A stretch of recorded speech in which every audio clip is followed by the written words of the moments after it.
आज हमारी मौजूदगी पटना के दानापुर में है और मैं आपको बता दूं कि आज पत्रकार सम्मान समारोह का आयोजन किया गया है। यह पत्रकार सम्मान समारोह जो है लगातार 10 वर्षों से होते आ रहा है और इस पत्रकार सम्मान समारोह के आयोजन करने में जो है इश्तियाक खान जी का अहम भूमिका भी है। और भी लोग हैं लेकिन उनसे जुड़ेंगे, बात करेंगे आखिर क्या कुछ निर्णय लिए हैं इस सम्मान समारोह में और क्या कुछ जो है आगे कदम उठाने वाले हैं, तो उनसे सीधा सीधा जुड़ते हैं और सवाल करते हैं क्या कुछ कहना चाहेंगे। सबसे पहले हमारे चैनल में आपका स्वागत है।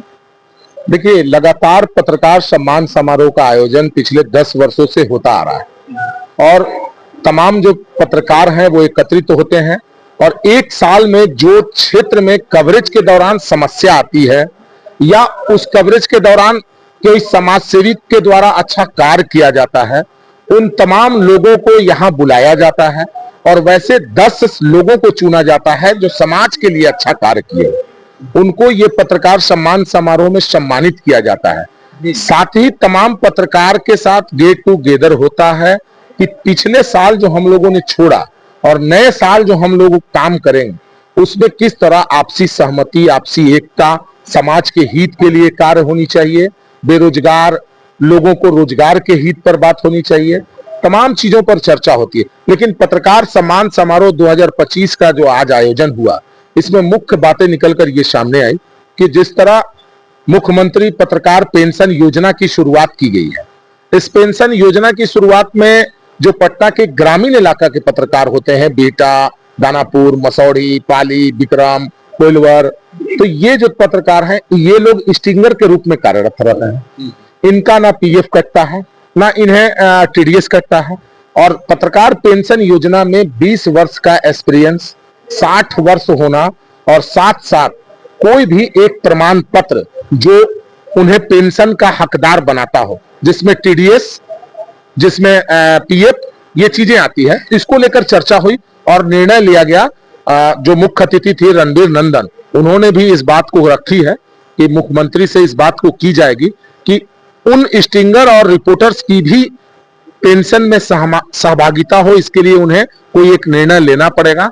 ये तमाम चीजों पर चर्चा हुई और आगे क्या करना है उस पर बातचीत हुई। और आज जो है जिस प्रकार से आज आर्थिक तंगी से भी लोग पत्रकार जूझ रहे हैं, उनके लिए क्या कुछ डिसीजन? देखिए, एक बड़ा सवाल है क्योंकि पत्रकार लोगों की आवाज को उठाता है लेकिन खुद पत्रकार की आवाज नहीं उठ पाती है, वो मजबूर होता है।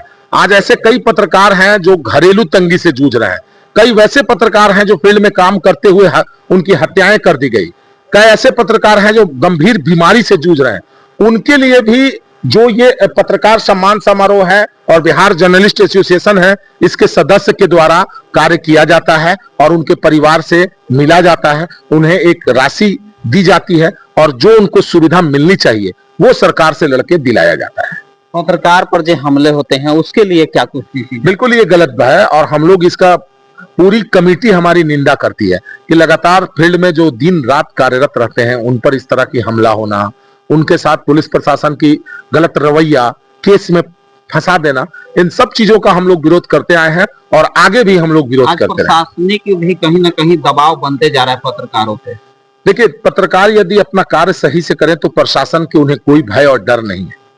कुछ वैसे भी पत्रकार हमारे समाज में हैं जो पत्रकारिता के आड़ में कोई गलत काम करते हैं और पुलिस उनको टारगेट करती है और पूरा पत्रकार समाज बदनाम होता है। चलिए, अंत में आप पत्रकारों को क्या कुछ संदेश देना चाहिए? देखिए, मैं यही संदेश देना चाहूंगा पत्रकारों को कि पत्रकारिता के जगत में आप पत्रकारिता कीजिए और पत्रकारिता स्वतंत्र रूप से कीजिए, पूरी आजादी के साथ कीजिए, निडर होकर कीजिए, किसी से डरने की जरूरत नहीं है।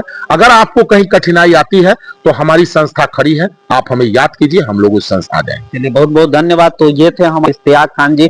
इन्होंने कहा कि अगर किसी भी पत्रकार को किसी तरह की कोई परेशानी होती है तो हमारी संस्था उसके लिए खड़ा रहेगा।